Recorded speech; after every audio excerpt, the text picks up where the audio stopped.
Hi guys, आप लोग कैसे हैं। मैं मोहम्मद मिकाइल अंसारी और आप लोगों का मेरे इस यूट्यूब चैनल स्टडी मित्र मिकाइल में वेलकम है।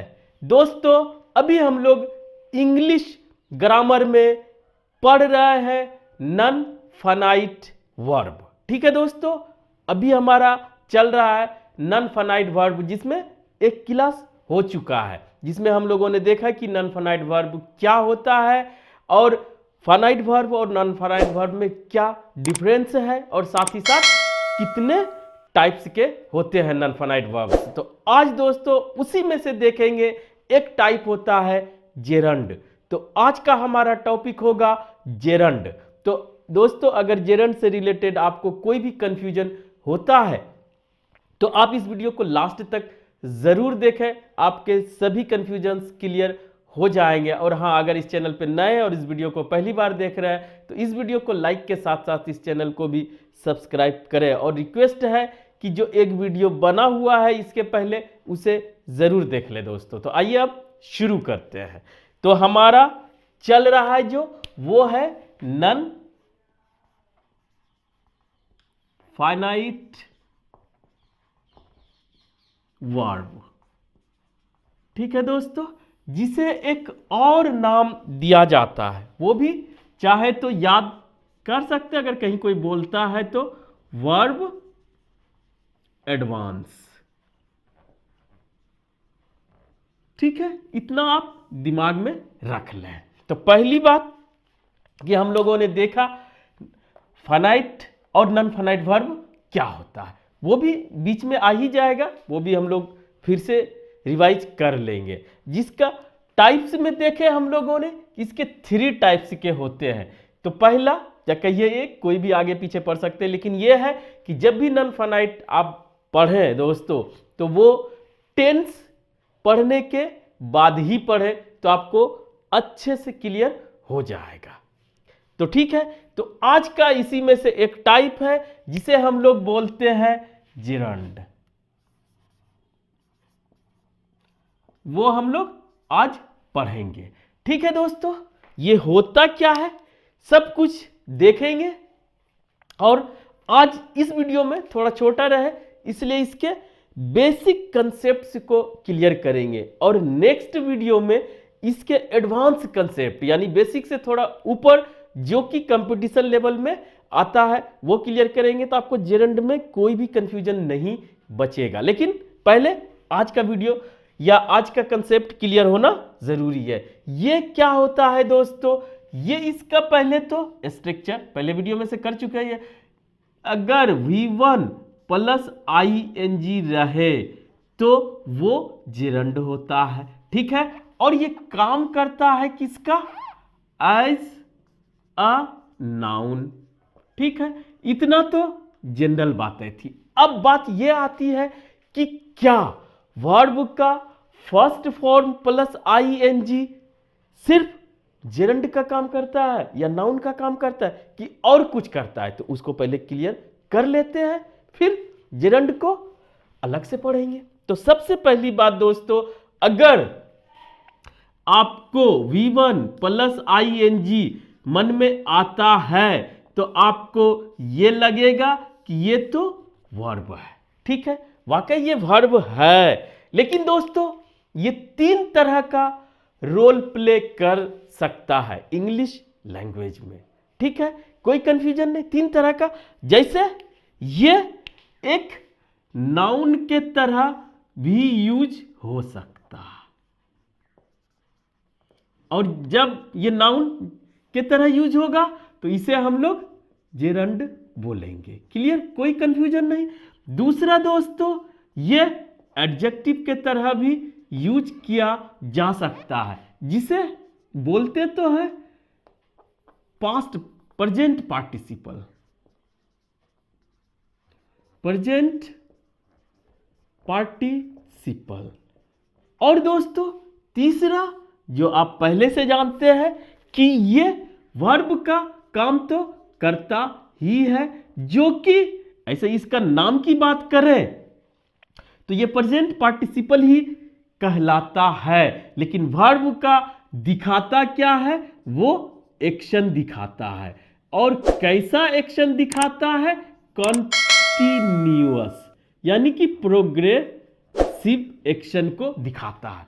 अगर इतना आप समझ गए तो यही एक V1 प्लस ING वर्ब का भी काम कर सकता है, एडजेक्टिव का भी काम कर सकता है, नाउन का भी काम कर सकता है। और इस चैप्टर का या टॉपिक का नाम है नॉन फाइनाइट वर्ब। तो दोस्तों जब ये वर्ब का काम करेगा तो इसका मतलब कि ये अगर टेंस और सब्जेक्ट के अकॉर्डिंग या कहिए सिचुएशन कंडीशन के अकॉर्डिंग अपना फॉर्म चेंज कर सकता है, एबिलिटी है। जैसे वर्ब का first form, second form, third form, fourth form, fifth form में से कोई भी आ सकता है, तो उसे हम लोग फाइनाइट वर्ब बोलते हैं। क्लियर? ये डेफिनेशन भी साथ में हो रहा है। और दूसरा दोस्तों, जहां जहां पर ये V1 प्लस ING अपना कोई भी फॉर्म चेंज नहीं कर सकता है, वो नॉन फाइनाइट वर्ब होगा। अगर नाउन का काम करे या एडजेक्टिव का काम करे तो वो नॉन फाइनाइट वर्ब होगा, वो अपना फॉर्म चेंज नहीं करेगा। और जहां पर ये वर्ब का काम करेगा तो ये अपना फॉर्म चेंज कर सकता है, किसके अकॉर्डिंग? टेंस और सब्जेक्ट के अकॉर्डिंग। तो वहां पर ये फाइनाइट वर्ब या कहिए रियल वर्ब का काम करेगा। अदरवाइज ये दोनों, तो ये दोनों को भी हम लोग कैसे डिफरेंशिएट करेंगे वो भी देखेंगे जब आगे और पढ़ लेंगे, अभी भी हो जाएगा। तो यहां पर आपको चैलेंज क्या होगा दोस्तों कि अगर सेंटेंस में है, पहले कहेगा कि आप इसमें देखें कौन वर्ब है, कौन या तो कौन फाइनाइट वर्ब है, कौन नॉन फाइनाइट वर्ब है, और उसके साथ ही साथ कौन कहेगा एडजेक्टिव का काम कर रहा है, कौन नाउन का काम कर रहा है, कौन हमको वर्ब का काम कर रहा है। तो ये सभी चीज को जानने के लिए आपको पार्ट्स ऑफ स्पीच का नॉलेज होना चाहिए कि नाउन का क्या फंक्शन है, एडजेक्टिव का क्या फंक्शन है, वर्ब का क्या फंक्शन है। ठीक है दोस्तों? उसके बाद टेंस में प्लेसमेंट के जगह पे, सेंटेंस में प्लेसमेंट के जगह पे कहां कहां यूज होता है, तो वो किस चीज का फंक्शन करता है। ठीक है? एक ही। तो अब आइए एक सिंपल सा सेंटेंस लेंगे, थोड़ा बस लंबा है लेकिन। Mohan Das is walking with a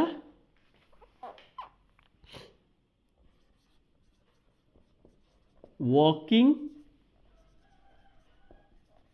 stick, यहीं से लिखते हैं as walking is good for health। ये एक सेंटेंस है कि मोहनदास आदमी है, कोई मान लीजिए एजेड आदमी है या वो हो सकता है बीमार है, इज वॉकिंग, वो टहल रहे हैं, इतना, विद अ वॉकिंग स्टिक, किसके साथ? एक वॉकिंग स्टिक, छड़ी के साथ। ठीक है? चूंकि या क्योंकि walking is good for health. तो इतना अगर समझ गए कि मोहनदास टहल रहा है एक टहलने वाले छड़ी के साथ, क्योंकि टहलना एक लाभदायक है या अच्छा है हेल्थ के लिए। तो दोस्तों इसको अब कैसे यहां पर आप पता लगाएंगे कि सभी ING फॉर्म में है।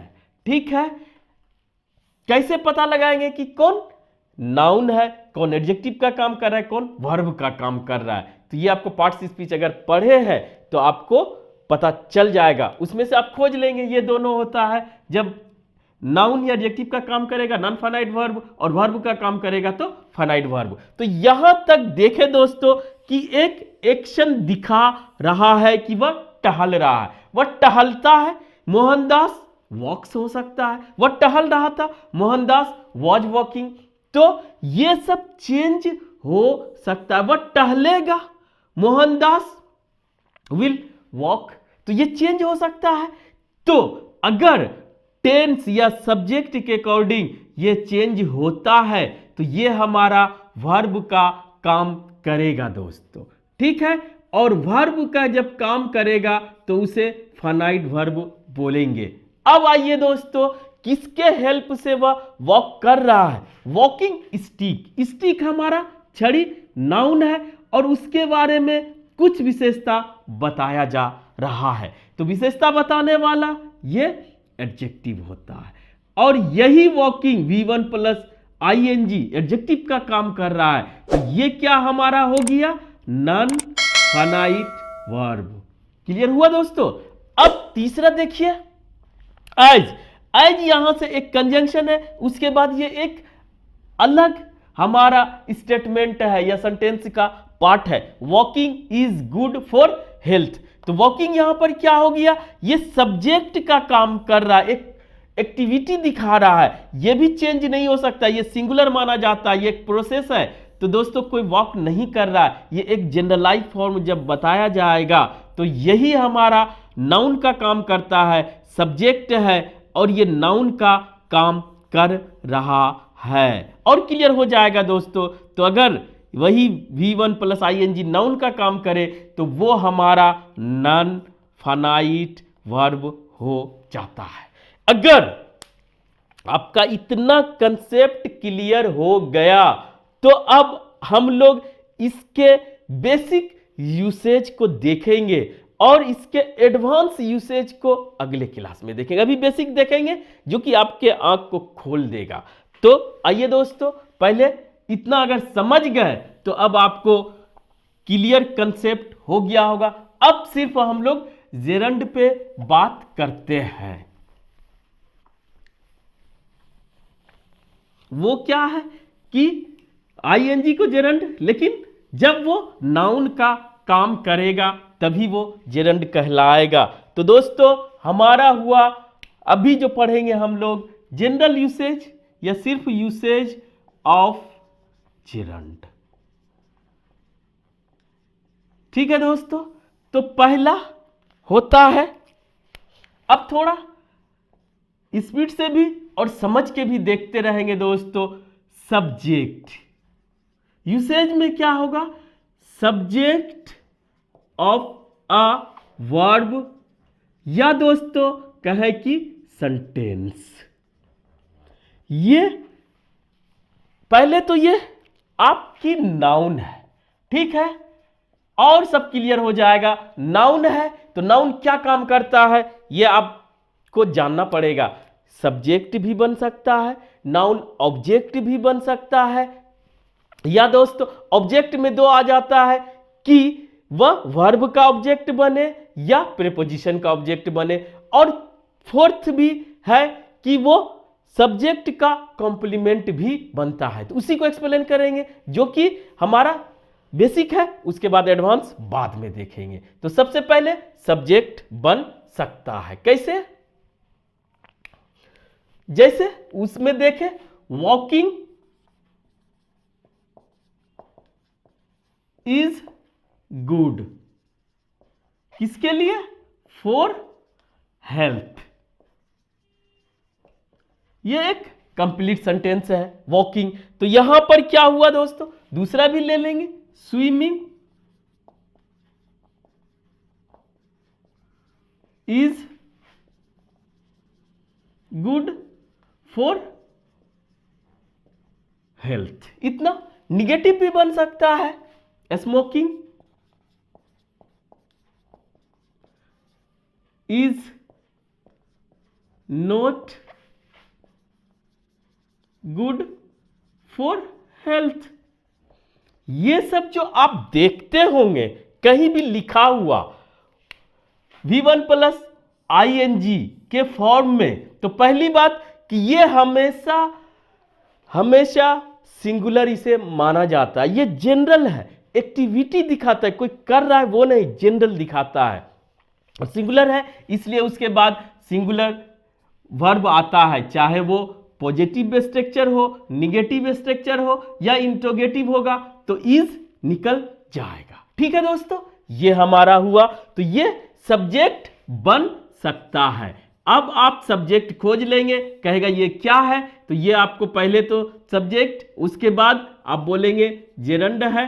और ये जेरंड होता क्या है, V1 + ing, और इसे वर्बल नाउन भी कहा जाता है। क्यों?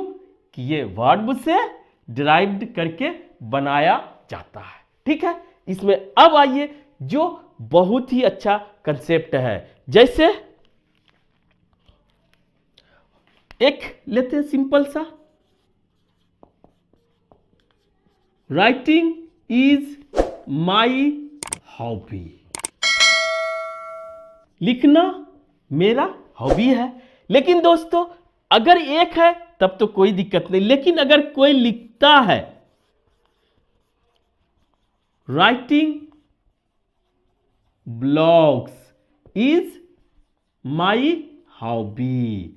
ठीक है, ये पहला तो ये क्लियर कर लीजिए कि ब्लॉग्स अगर आ रहा है, स्टोरीज आ रहा है, लेटर्स आ रहा है, तो उसके अकॉर्डिंग ये नहीं होगा, इसके अकॉर्डिंग हमारा वर्ब होगा। और दूसरी बात दोस्तों कि यहां पर अकेले था तो ये हमारा सिर्फ जेरंड था, लेकिन इसके साथ अब आ गया ये, तो इसमें यहां पर दोस्तों हमारा हो जाता है कि राइटिंग तो है, लेकिन व्हाट, क्या इसका लिखना है क्या। तो यहां पर ये जो हो जाता है, एक चीज याद रख लीजिए कि जेरंड वर्ब से बना है, इसीलिए ये वर्बल गुण या वर्बल क्वालिटी, वर्ब का क्वालिटी भी रखता है। और दोस्तों इस वजह से अगर ट्रांजिटिव वर्ब से ये ड्राइव्ड हुआ है तो ये ऑब्जेक्ट भी अपना रख सकता है और स्पेसिफाई करने के लिए। क्लियर? दोबारा बोलने की जरूरत नहीं है कि अगर ये ट्रांजिटिव वर्ब से बना है या ट्रांजिटिव वर्ब की तरह यूज कर रहे हैं तो वहां पर वो अपना ऑब्जेक्ट रख सकता है। तो जेरंड ऑब्जेक्ट के साथ आ सकता है। अगर ऑब्जेक्ट के साथ आता है तो और जो भी नाम हो, लेकिन दोस्तों इसे आप बोलेंगे कंपाउंड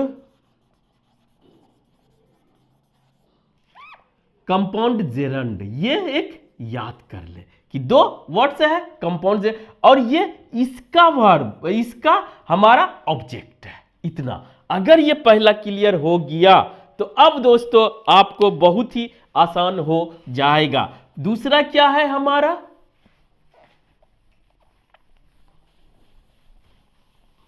अब दोस्तों बस 2 मिनट में क्लियर हो जाएगा। जब अगर सब्जेक्ट में सब कुछ समझ गए तो दोस्तों अब कुछ कंफ्यूजन नहीं बचेगा।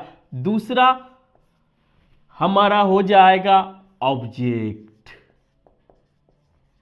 ऑब्जेक्ट ऑफ अ वर्ब या सेंटेंस। आप जानते हैं ऑब्जेक्ट, जैसे पहला लेते हैं आई लाइक टीचिंग, मैं पढ़ाना पसंद करता हूं। ये वर्ब चेंज होगा, वह पढ़ाना पसंद करता है, he likes, she likes, they like, we like, इस तरह से होगा। तो आई लाइक टीचिंग, तो ये जो आया दोस्तों टीचिंग, ये हमारा इसका ऑब्जेक्ट हुआ। क्लियर? और ये जेरंड है। ठीक है, दूसरा एग्जांपल लेंगे, आई लाइक टीचिंग इंग्लिश। तो यहां पर क्या हो गया दोस्तों, आई लाइक टीचिंग इंग्लिश, ये तो हमारा जेरंड हुआ, लेकिन ये जो इंग्लिश आया तो इसका ये ऑब्जेक्ट हो गया। कहने का मतलब कि जेरंड भी अपना ऑब्जेक्ट रख सकता है। ठीक है, अब अगर ये समझ गए तो अब तीसरा दोस्तों कि ऑब्जेक्ट वर्ब का भी हो सकता है, और ऑब्जेक्ट किसका होता है, object of a preposition. Preposition का भी ऑब्जेक्ट होता है। हमेशा आप पढ़ते होंगे, क्या क्या पढ़ते हैं आप याद कीजिए दोस्तों कि जब भी प्रीपोजिशन होगा वो अपने बाद अगर वर्ब का कोई फॉर्म लेगा तो वर्ब V1 + ing लेगा। क्यों? कि प्रीपोजिशन के बाद हमेशा नाउन आना है। अगर ये एक्टिविटी दिखाना है तो दोस्तों ये जेरंड है और ये नाउन है, यही कंसेप्ट है वहां पर दोस्तों। तो ये जैसे कि सिंपल सा लेते हैं, I am fond of playing या सिंगिंग या कुछ भी दे सकते हैं यहां पर अगर, लेकिन ये दोस्तों प्ले नहीं होगा। यही कहा जाता है कि ये अगर वर्ब आया तो आईएनजी के फॉर्म आता है और दोस्तों ये नाउन का काम करेगा और यही नाउन हमारा जेरंड कहलाएगा। ठीक है, ये क्या बताता है? उस एक्शन या उस एक्टिविटी की बात कर रहा है। अगर इसी को आगे बढ़ाते हैं कि आई एम फाउंड, ऐसे होता है दोस्तों, फाउंड ऑफ मतलब शौकीन, मैं शौक रखता हूं खेलने का, लेकिन दोस्तों यहां पर है कि मेरा खेलने का शौक है प्लेइंग क्रिकेट। तो अब स्पेसिफाई कर दिया, इसका ये ऑब्जेक्ट हो गया। तो कहने का ये मतलब है कि प्रीपोजिशन भी अपना ऑब्जेक्ट के रूप में जेरंड ले सकता है। क्लियर? इसके साथ एक चीज और है दोस्तों कि टू, जब टू आता है तो थोड़ा सा कंफ्यूजन हो जाता है कि वर्ब का फर्स्ट फॉर्म लेगा या वर्ब का फोर्थ फॉर्म लेगा, तो उसको अलग से देख लेंगे। क्लियर? आज उस पर बोलना अच्छी बात नहीं। अब एक और सिंपल जो हमारा यूज है वो यहीं पर हो जाएगा दोस्तों, फोर्थ, वो है दोस्तों कॉम्प्लीमेंट ऑफ सब्जेक्ट। सब्जेक्ट ये कॉम्प्लीमेंट के रूप में भी यूज किया जाता है। जैसे हर जगह तो एक्शन की बात नहीं करता है, जैसे एकदम सिंपल सा आप लिखते होंगे दोस्तों, माई, आप सीबी में लिखते होंगे माई हॉबी इज डांसिंग, सीधा, या सिंगिंग, डांसिंग। डांसिंग के लिए कोई भी ऑब्जेक्ट की जरूरत नहीं है। तो यहां पर आप ये नहीं है कि ये एक्शन दिखा रहा है, इज के बाद V1 प्लस ING आया तो वो डांस कर रही है, मेरा हॉबी डांस कर रहा है, वो नहीं है।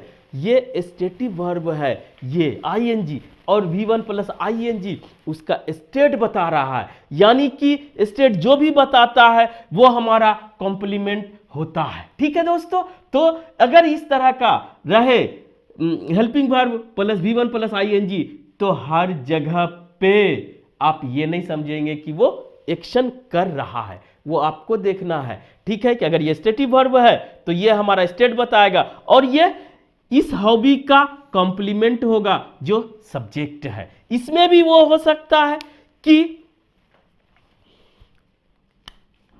माई, एक और हो सकता है my hobby is singing, singing a song, subject भी आ सकता है, ये आप पहले क्लियर कर लिए दोस्तों। तो ये दोनों तरह का यूज किया जा सकता है। अब लास्टली हम लोग इतना तो फाइनल कर लिए, अब इसके एडवांस यूसेज को अगले वीडियो में देखेंगे दोस्तों। आज बस इतना ही, आप इसको फिर से रिवाइज कीजिए, आपको बहुत मजा आएगा। और एग्जाम्पल की जहां तक बात है दोस्तों, आप ज्यादा से ज्यादा कंसेप्ट को समझें और अपने से सिचुएशन कंडीशन के अकॉर्डिंग आप सेंटेंस बनाने की, एग्जाम्पल्स बनाने की कोशिश करें, तो वो आपको आगे बढ़ने से कोई भी नहीं रोक सकता है। तो दोस्तों आज बस इतना ही। अगर ये वीडियो आपको अच्छा लगा और आप इससे कुछ सीखे हो, प्लीज इसे लाइक करें, सब्सक्राइब करें, अपने दोस्तों, रिलेटिव्स या जो भी नीडी हो उसे शेयर जरूर करें दोस्तों। Thank you for watching, have a nice day.